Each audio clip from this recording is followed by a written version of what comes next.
तो स्टूडियो का मेकओवर शुरू हो चुका है और मैं आपको एक बारी खाली बिल्डिंग दिखा देता हूँ कि स्टार्ट हम कहाँ से करें। ये मेरे स्टूडियो की एंट्रेंस है यहाँ से, और ये यूटिलिटी रूम है और सामने सिंगर रूम है। तो यहाँ से जैसे अलग हम जाएंगे तो अभी फ़िलहाल तो बहुत इसमें गंद मचा हुआ है। ये कुछ हमारे पास रूम है जिसको हम अकॉस्टिक करेंगे। और आपको अभी जो ये वाली वॉल या फिर ये वाली वॉल के हिसाब से मैं आपको बताऊंगा कि हम इसको कैसे डिज़ाइन करने वाले हैं। एक्चुअली मैं इसको, ये मेरी 14 बाई 14 फुट का ये रूम है, तो मैं इसको जो डिज़ाइन करूँगा, इस वाली वॉल को मैं थोड़ा अलग डिज़ाइन दूंगा, सामने वाली वॉल को मैं अलग डिज़ाइन दूंगा, और इस वाली वॉल को सेम इधर वाला ही। फिलहाल अभी सिर्फ ये सीमेंट की प्लास्टर की दीवार है और इसके ऊपर वॉल पुट्टी कर रखा है। छत पे हम एक 1.25 फुट का डाउनफॉल बनाएंगे और उसमें फिर ऊपर से अकॉस्टिक फिल करेंगे। अकॉस्टिक के लिए मैं यूज़ करूँगा ग्लास वॉल का ऐसे रोल हम लेके आए हैं। तो ये रोल काट के हम यहाँ पे पैनल बना के और डालेंगे। कैसे कर रहा हूँ, ये मेरा टेबल वाला वॉल है, तो यहाँ पे पूरा शीशा आएगा। ये मैंने पहले से जो कंस्ट्रक्शन में रखवा लिया है साइज़। तो स्टार्ट करते हैं और पहले साफ़ सफाई कर लेते हैं इस वॉल की। जैसा मैंने बताया कि इस वॉल पे जितने भी बिजली के कनेक्शन हैं ये सब हम उतारेंगे और इनको पैनल्स के आगे लेके आएंगे। हमारा जो पैनल है वो दीवार से लगभग 4 इंच जो है 4 इंच आगे रहेगा दीवार से। मतलब जो उसका फेस आएगा वो 4 इंच रखेंगे हम। जैसा देख सकते हैं कि मैंने उधर दरवाजे के पीछे भी मैंने ये गैप 4 इंच ही छुड़वाया है पहले जब कंस्ट्रक्शन चल रहा था। इसमें लाइटिंग भी इसी अकॉस्टिक के अंदर आएगी और कॉस्ट भी काफ़ी कम आएगा इसका। जो इसकी प्राइसिंग की बात है वो मैं इस वीडियो के एंड में आपको इसकी हर चीज़ की प्राइसिंग भी बताऊंगा कि मेरा कितना खर्च लगा है। अभी हम इस कमरे की सफाई कर रहे हैं, सफाई करने के बाद हम काम शुरू करेंगे। ये हमने मार्किंग कर ली है पहले। नीचे से फर्श से 13 इंच ऊपर उठाएंगे हम। जो ये फट्टा आपको दिख रहा है, ये फट्टा 13 इंच से हम शुरू करेंगे लगाना। नीचे 13 इंच में बाद में हम फिल करेंगे। और ये ऐसे लंबी मार्किंग कर रहा है जिससे कि बिल्कुल हमारा जो डिज़ाइन है वो बिल्कुल सीध में आए। मार्किंग बहुत ही ज़रूरी है। और अब एक ऊपर हम कोने से 10 इंच छोड़ रहे हैं। उसका कारण ये है कि 10 इंच इधर से और 10 इंच इधर से छोड़ के हम अपनी वॉल शुरू करेंगे, क्योंकि कोने में हमको बेस ट्रैप बनाना है। तो कोने में 10-10 इंच छोड़ के ट्रीटमेंट शुरू करेंगे जिससे कि हमारा बेस ट्रैप के लिए जगह बनेगी।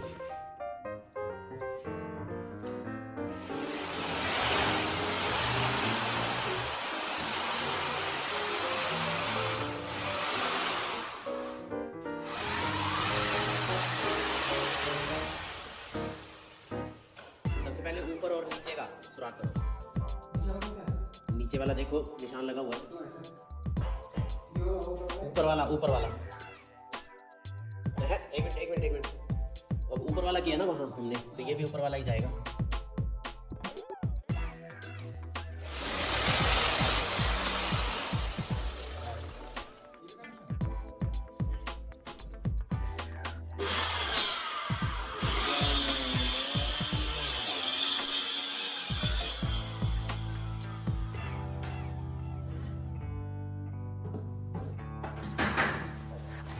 ऐसे हम पहले 3-3 इंची पट्टी खड़ी कर रहे हैं दीवार पे। जैसे मैं आपको दिखाऊँ तो ये एल पत्ती लगाकर और कुछ ऐसे इसका पैनल बनाकर अभी आपके सामने दिखाते हैं। एक पट्टी खड़ी करके हमने पहले मार्किंग कर ली है, ऑन कर ली है। 1 फुट का हमने एक गेज बनाया है पट्टी काट के, जिसके रख के हम साइज़ बनाते हैं ऐसे, ताकि हमें बार बार फीता ना खोलना पड़े।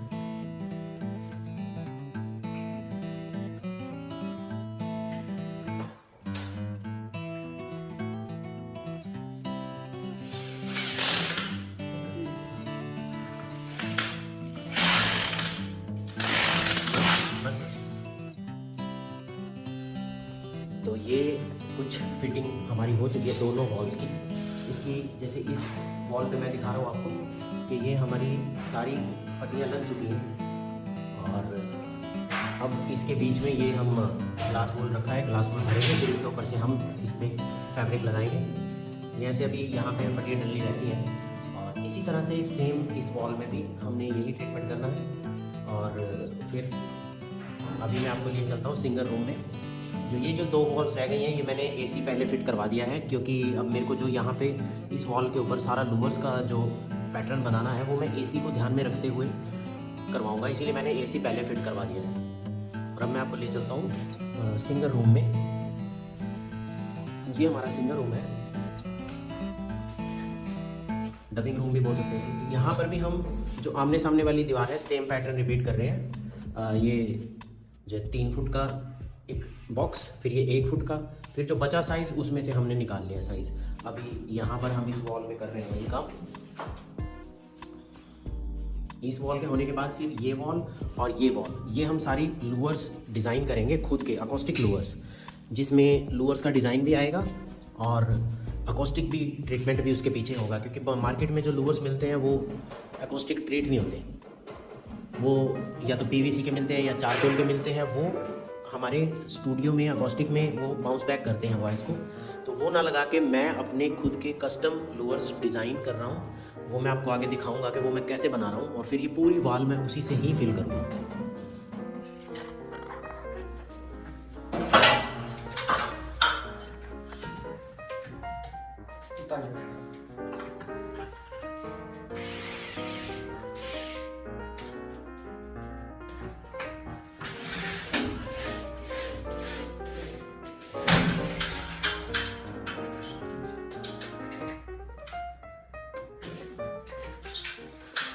सही से लगाओ।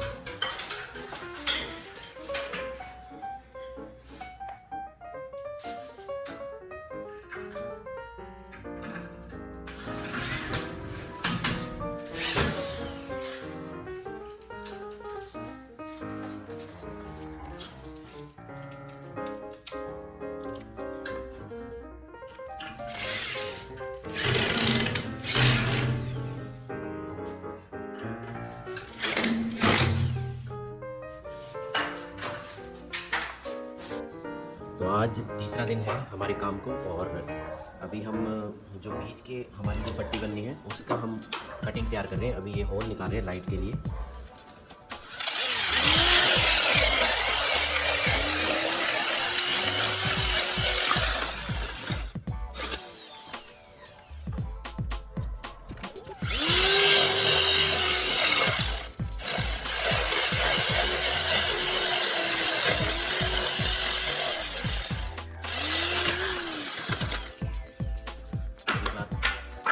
माल तैयार करके, सारी कटिंग तैयार करके, उसमें लाइट की हॉल्स निकाल के फिर हम उसको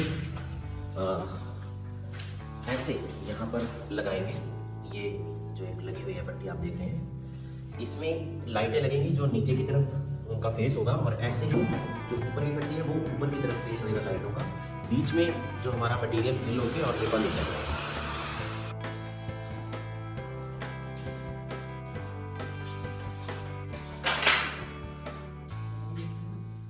ठीक है, सारी पट्टी ले आओ जितनी भी है, सब आ गई। ठीक है, 1-1 फुट वाला निकालो पहले, 1-1 फुट वाले लगा दो। वो लगा दो पहले, वो हाँ 18 वाला,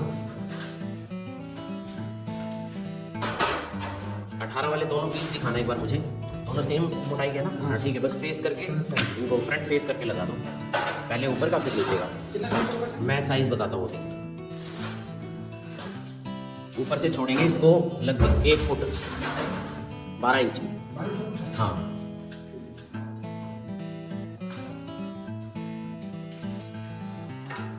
हाँ 12 इंच पे निशान लगा लो। ये जो मैं 12 इंच का साइज़ मिस्त्री को बता रहा हूँ, ये मैं एक्चुअली जो अपना डिज़ाइन बना रहा हूँ वो अप डाउन डिज़ाइन मेरा बनेगा, तो उसको कैरी करते हुए अब हम लास्ट की रो से शुरू कर रहे हैं। ऊपर से 12 इंच हम उसको खाली छोड़ेंगे और नीचे हमारा पैनल तैयार होगा 6 फुट का। तो 12 इंच ऊपर से लगा के उसी के हिसाब से 6 फुट का फेस मैच करके निशान लगा लो। ठीक है,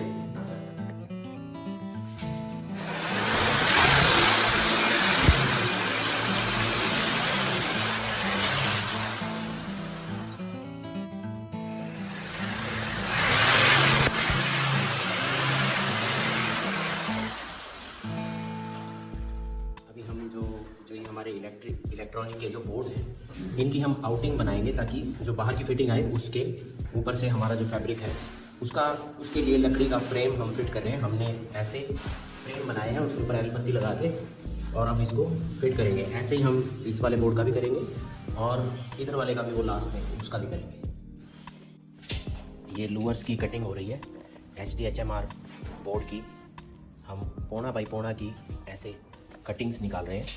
बाद में इनको लूअर्स की तरह हम इनको फ्लूटेड पैनल की तरह इसको पैनल बनाएंगे वॉल पे।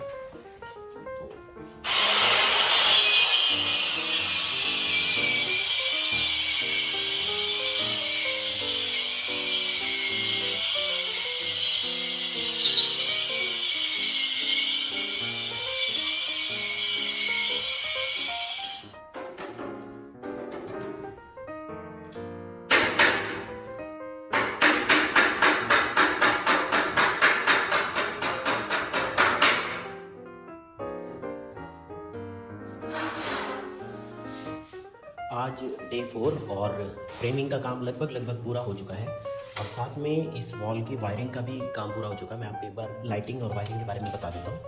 जैसे कि आप देख सकते हैं हमने लाइटिंग का पहले से ही होल निकाले हुए थे, अब उसमें वायरिंग करनी थी।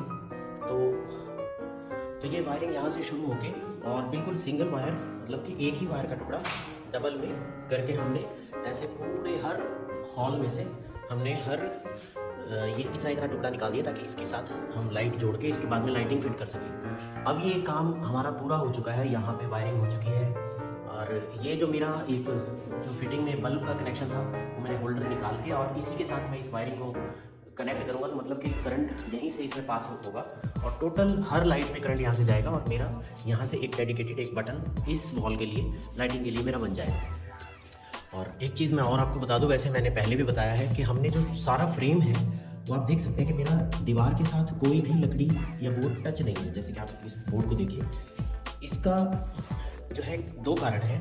एक तो ये मेरा फ्रेम जो है वो टोटल 3.5 इंच बाहर मेरा आ गया सिर्फ इस एक एल पत्ती की वजह से, और दूसरा फ्यूचर में जो दीमक का प्रॉब्लम रहता है वो भी इससे नहीं होगा, क्योंकि मेरी कोई भी लकड़ी दीवार से टच ही नहीं है तो दीमक को कोई रास्ता मिलता नहीं है। मतलब कहने का मतलब है कि अगर आपकी फिटिंग में दीमक 4 साल में लग जाएगा तो इस तरह की फिटिंग में दीमक 10 साल तक नहीं लगेगा। तो फ़ायदा है। और वायरिंग भी मेरी इसके पीछे से ही सारी पास आउट होगी, मुझे कोई एक्स्ट्रा हॉल या कोई ड्रिलिंग नहीं करनी पड़ी। तो मेरा काफ़ी इन चीज़ों में बचत हो गई। सिर्फ एक एल पत्ती मुझे लगानी है और सबसे बड़ी बात कि मेरे को ड्रिलिंग भी दीवार में ज़्यादा नहीं करनी पड़ी। बस जहाँ जहाँ एल पत्ती एक इस पट्टे के साथ सिर्फ 3 ड्रिल करनी पड़ी है, जिससे मेरा ये एक पट्टा इसके ऊपर खड़ा हो गया।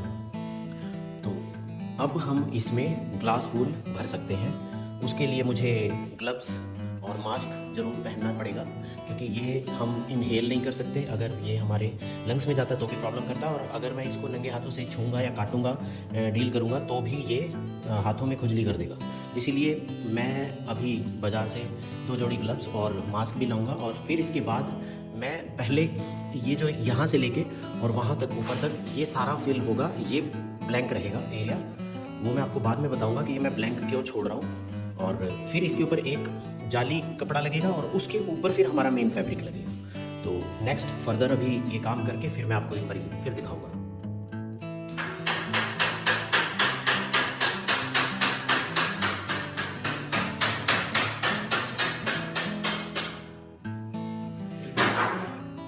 अभी ये फ्रेमिंग का काम जो हमारा इस वॉल पे बचा हुआ है इसी वाली पे, हम उसको कर रहे हैं और फिर हम इस वॉल पे भी फ्रेमिंग करेंगे।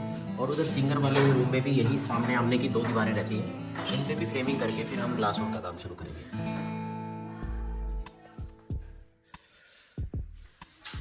अब हमारी इस कमरे की 4th दीवार फ्रेमिंग की वो चल रही है।